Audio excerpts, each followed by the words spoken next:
Ladies and gentlemen, children of all ages, feast your eyes on the marvel of human ingenuity. What you are about to see will shock and amaze you.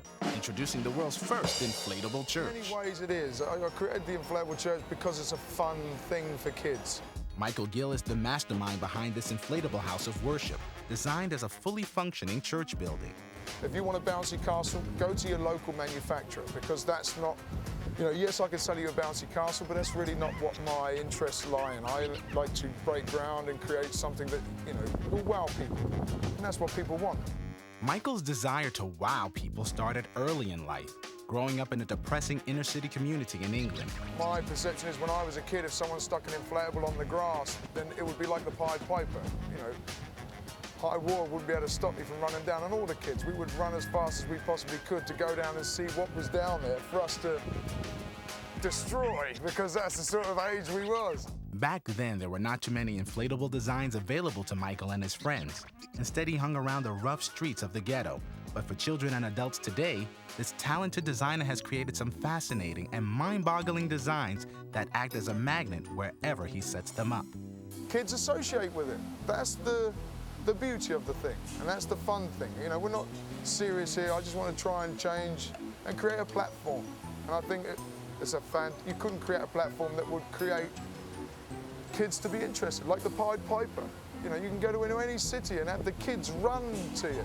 Michael Gill is providing an outlet for kids to spend their time and energy wisely. And what better way to draw kids to wholesome fun than an inflatable that's also a church?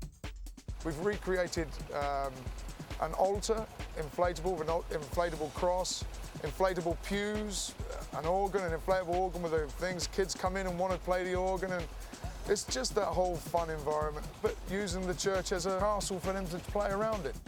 They leave telling their friends, oh, we went and played in the church, and that's where it begins. That's their first introduction to the church, and that's really where my passion lies with that product, of actually getting it into kids and getting it in front of kids. Through this inflatable creation, Michael was able to realize a dream and capture a part of his lost childhood innocence. And I think that as a fun object to the very first introduction to the church and what the church has to offer them, it is a great tool with the inflatable church, because it can go anywhere. It can target inner cities where really, even people may not even know Christianity. So, that's the mobility of the unit itself and what it can do. Yes, we do weddings all over the world with the inflatable church, but my passion and drive is to actually target young kids, because I feel that that's where the use of my product can be used the most. Not long after Michael launched the inflatable church, it went on to 35 different countries. It was an instant hit. He now owns several offices throughout the world, helping him bring a sense of wonder and joy to many children. If you go to Nigeria or Africa, there's so many poverty-stricken kids that have enough just to eat, let alone, buildings and everything else. It's just run down. This will also go anywhere, give them even create their imagination and open their imagination a little bit more to what Christianity and the church has to offer. And it's a colourful unit, and it's fun. It's totally fun, and believe me, I'd love to film the young kids' faces when we created the inflatable church and then had the kids, filming them and see their faces light up. In the beginning, there was quite a bit of controversy over Michael's concept, but it didn't take long for his detractors to see the light. And we need something positive. The church needs something positive, and money won't do it. The inflatable church, as far as I'm concerned, is a yardstick. I want to hold that yardstick to the church in the 21st century and say to the church, you need to combat youth crime in inner cities and do more. This could be the tool to you to contact kids at a younger age that will impact them at the right age, that will stay with them and put them on the right path. If no one does anything, it's just going to get worse in inner cities around the world. So if you want to bring this wonderful gift to the children in your neighborhood, all you need is a little space.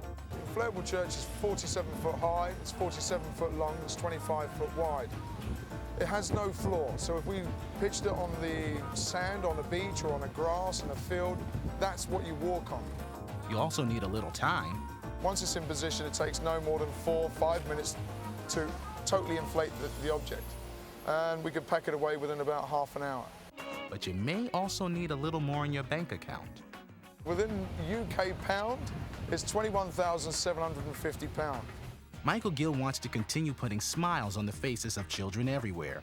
He sees the inflatable church as a breakthrough concept. He also hopes to surprise the world with a few more unique inflatables. Even if you had your own idea or your own concept, we have the capability and the experts to actually create that, your imagination. Contact me and I can create it. There is nothing, I can recreate any structure, building you can possibly throw at me. Let me go away and think of something, and I'm sure I'll give you a wow factor.